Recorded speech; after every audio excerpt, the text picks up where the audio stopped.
ইউরোর শেষ 16তে কোন কোন দল যাচ্ছে সেটা চূড়ান্ত হয়ে গেছে, তবে সবাইকে অবাক করে দিয়ে শেষ গ্রুপদের লাস্ট ম্যাচ ডেতে যেখানে জর্জিয়া তারা 2-0 গোলে হারিয়ে দিয়েছে পর্তুগালকে, এবং পর্তুগালকে হারিয়ে জর্জিয়া প্রথমবারের মতো জায়গা করে নিয়েছে, প্রথম মেজর কোনো টুর্নামেন্ট খেলতে এসে সেখানেই তারা জায়গা করে নিয়েছে নকআউট স্টেজে।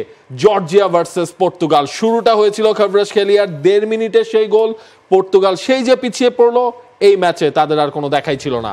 জর্জিয়া একটা ইতিহাস লিখলো ফিফা র্যাঙ্কিং এর 74তম দেশ, সেখানে পর্তুগালের এগেইনস্টে 7 নম্বর দেশ কভারাজকেলিয়া 2 মিনিটের মাথায় তিনি এগিয়ে দেন জর্জিয়াকে। সেখান থেকে ফেরার আর কোনো পথ খুঁজে পায়নি ক্রিস্টিয়ানো রোনালদোর পর্তুগাল। রোনালদো চেষ্টা করেছেন আরও অনেকেই, কিন্তু সেকেন্ড হাফে ওই মিকাও তাদজের একটা পেনাল্টি থেকে তারপর 2-0 মাঝখানে জর্জিয়ার গোল পোস্টটা সামলে গেছেন একের পর এক শট ঠেকিয়ে মামারদাশভিলি, সেই ইতিহাসটা লিখল। চলছে প্রেডিকশন গেম নগদ অ্যাপে, প্রেডিকশন করে জিতুন জিক্সার বাই টিভি, স্মার্টফোন সহ আরো অনেক পুরস্কার। তো জর্জিয়া, আমরা ম্যাচ শেষে দেখছিলাম যখন ফুল টাইম হুইসেল বাজলো, এই জর্জিয়ার যেই ক্যাপ্টেন গুরাম কাশিয়া, তিনি মানে স্তব্ধ তো হয়ে গেছেনই, তিনি যেই বিস্ময় স্তব্ধ হয়েছেন, তিনি প্রায় আকাশের দিকে তাকালেন, নিজের রিস্টে তিনি চুমু খেলেন। তাদের যে কোচ উইলি সানিওল, সেই ফ্রেঞ্চম্যান, তিনিও আকাশে এরকম মানে ফিস্ট ছুঁড়ে মারলেন। তারপর পুরো মামারদাশভিলিকে পুরো টিম ঘিরে ধরলো, তার উপর ঝাঁপিয়ে পড়লো।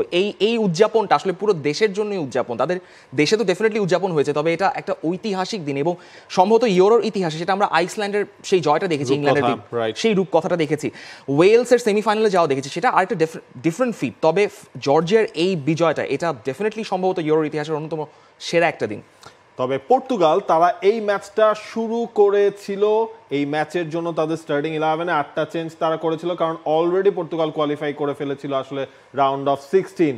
তবে ম্যাচের শুরু থেকেই পর্তুগালের সেই যে একটা রিদম ব্রেক যে হলো, যেমন হচ্ছে গিয়ে আপনার পুরো একদম নতুন একটা ডিফেন্সিভ লাইন ছিল, এবং এরকম মোমেন্টে যখন আপনি 2 মিনিটের মধ্যে গোল কনসিড করে ফেলবেন, তখন তো সেটা পর্তুগালের জন্য বড় আসলে রিজনটা হয়ে গেল। আন্তোনিও সিলভার লাকটা দেখুন, তাকে নিয়ে কিন্তু প্রচুর কথাবার্তা হয়েছে। লাইক 19 বছর বয়সী সেন্টার ব্যাক, কিন্তু তিনি বেনফিকাতে যথেষ্ট ভালো একটা মৌসুম কাটিয়েছেন। তাকে মানে ওই লেভেলে চিন্তা করা হচ্ছে যে পেপের উত্তরসূরি এই আন্তোনিও সিলভা হতে পারেন, কিন্তু কি দুর্ভাগ্য যেখানে তাকে এই ম্যাচটা খেলানো হলো 2 মিনিটের মাথায় তিনি একটা মিস্টেক করে বসলেন, একটা বল ব্যাকপাস করতে গিয়ে সেখান থেকে মিকাও তাদজে বল নিয়ে কভারাজকেলিয়া গোলটা দিয়ে ফেললেন। তারপর সেকেন্ড গোলটাতেও কিন্তু যেই কাজটা তিনি করলেন, সফট টাচ আপনি বলতে পারেন যে সেখানে তিনি বলটা উইন করতে যে বক্সে খুবই সফট টাচে তিনি ফেলে দিয়েছেন। কিন্তু এখন ভিএআর এর যুগে আসলে আপনি যখন সেকেন্ড রিবাউন্ডে এরকম টাচ করতে যাবেন, বলটা উইন না করতে পারলে, বলটা কিন্তু কিছুটা সামনে চলে গিয়েছিল, তিনি কিন্তু বল প্লেইং পজিশনেও ছিলেন না।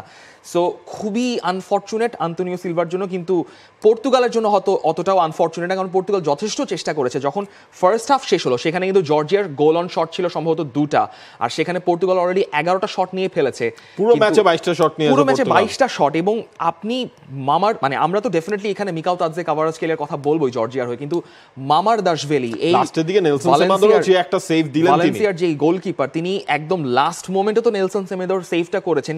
আপনার দিয়েগো দালোর সেভটার কথা তো মনে আছে, দালো যে একটা কার্ভিং শট করলেন প্রায় বক্সের বাইরে থেকে, সেখানে কিন্তু তিনি বাঁ হাত দিয়েও তিনি জিনিসটা ঠেকাননি, তিনি তার ডান হাত দিয়ে স্ট্রেচ করে তিনি বলটা ডিফ্লেক্ট করে বাইরে বের করে দিলেন। মামারদাশভিলি হচ্ছে জর্জিয়ার এই লাস্ট 2টা ম্যাচে তিনি সম্ভবত 16টা সেভ করেছেন এবং এক্সজি প্রিভেন্টেড রেশিও দেখছিলাম যে মানে এক্সপেক্টেড গোলস কতগুলো কনসিড করার কথা ছিল জর্জিয়ার। তাদের এই 2টা ম্যাচে মানে 3টা ম্যাচ মিলে তাদের গোল কনসিড করার কথা ছিল 7টারও বেশি, সেখানে তারা গোল খেয়েছে সম্ভবত 4টা, সব মিলে 3টা গোল তিনি শিওর শট প্রিভেন্ট করেছেন।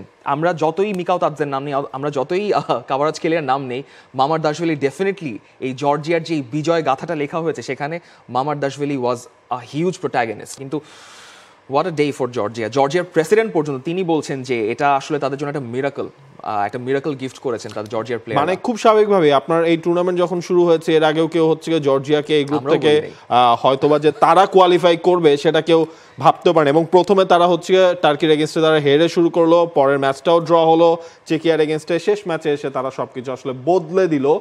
For more updates, subscribe to our YouTube channel and click on the bell icon. Follow us on Facebook and Instagram. Download T-Sports app to enjoy exciting games and highlights. Visit tsports.com.